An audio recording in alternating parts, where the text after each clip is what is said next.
So, na gane some of the issue. I think wajen sunan ne. PostgreSQL SQL sunan asalin sunan database din kenan, but su original developers din suna kiran shi da nickname din shi, which is Postgres. Mostly the inda ka je Postgres zaka ji ana cewa. So this is the official wannan. Da ka sa Postgres ka instead of PostgreSQL SQL din in full, kawai ka sa Postgres, you will see that this is the official download nashi. So zaka ga, so how do we make sure shine you can click bari mu ga, is there a way you can see the publisher, Docker official image, let's see, maintained by the PostgreSQL Docker community. Okay, apart from that, there's no way you can really, I think those are the only things you can use ka san wanne ne official one din.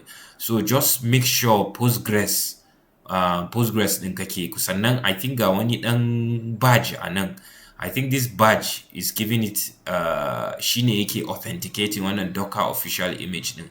An gane ba? So wannan in kuka kaga wanda ke da wannan badge din kuma an kira shi Postgres, so shine PostgreSQL din.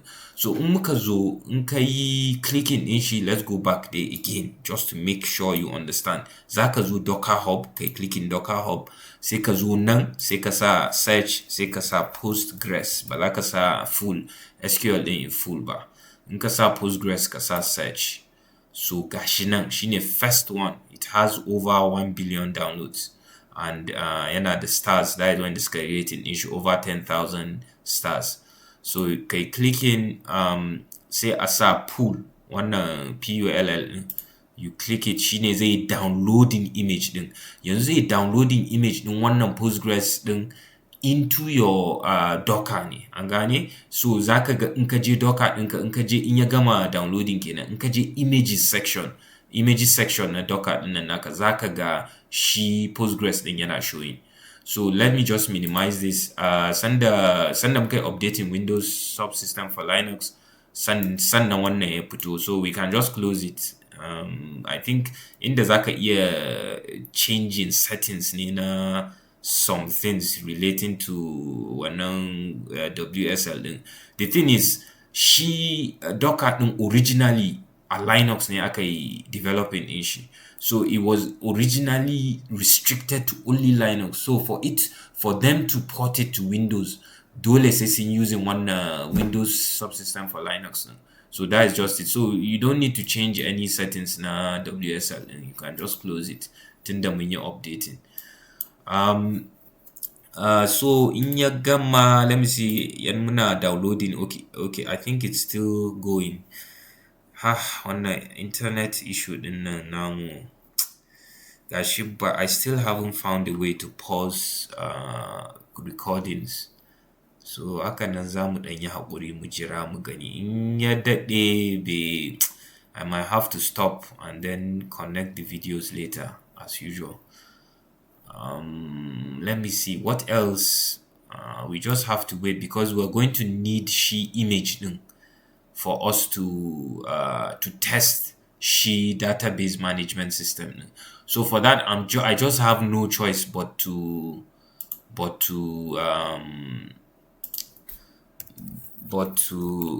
stop one video and has say she ya gama downloading. It's still downloading. You can see ya matsaya downloaded newer image for. Okay, I think ya gama downloading. Mu je images mu gani. Okay, ya gama. So kunga in kuka zo images, you can see Postgres. We now have Postgres. Now this is an image of Postgres. Har yanzu it is not running on your system. This is just the image. More like kaman okay, kai downloading an gane shi application din. You have to run it on a container. An gane, for you to have an instance of she Postgres din running on your system. So to do that, you will just come here at image din, clicking one run din, you can see one button din, or you can come here kace show image icons. Okay, one babu run actually. You can just click here, kasa run, zaka zabi settings. Okay, so it's good ka zo nan ka zabi settings. in the settings, container name, for each container a Docker da za ka yi run, you have to give it a name. So for wannan, we'll just call it Postgres underscore container. Haka. I like calling containers ina in ba su underscore sannan following that is ina ba shi suna sai in ba shi underscore sannan append the name container, so that duk inda na ga sunan na san it's a container, sannan if I want to connect to a container na san sunan da zan using. So in ka ba shi wannan as the name of the container, the next thing you should see is that generally for duka Postgres database management systems, this is their default port.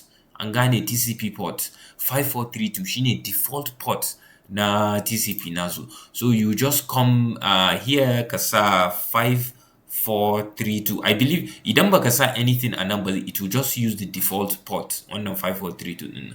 So just you can leave it empty, but maybe ka click ka sa 5432 din a wurin just to make sure using default port din. Say environment variables, very good. We'll come to environment variables later. For now, ba za mu sa anything ba. An gane, za mu bar shi haka and just click run. So idan muka yi running, yanzu I'm sure you cannot see abunda ke showing a screen ina, but what is showing is, do you want to allow public and private networks to access this app? I'll just say allow. Docker desktop din kenan back end. I'll just say allow. On your system, that's what you see. So nasa allow, I think it's already running. So Postgres container is now running as it is. Idan muka je Visual Studio Code, I'll open Visual Studio Code. In J extensions, sorry, by extensions, but in J wannan container, wannan din container, which icon, in clicking, you can see, and nan under containers, it's in sections. In fact, let me minimize the sections. Minimize everything.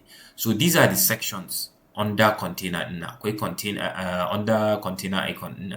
Akwai containers, akwai images, akwai registries, networks. So in clicking images, kun ga wannan Postgres images thing is just like exactly abinda muka gani da muka bude wannan Docker din. An gane akwai images, akwai containers, is just a replica anan.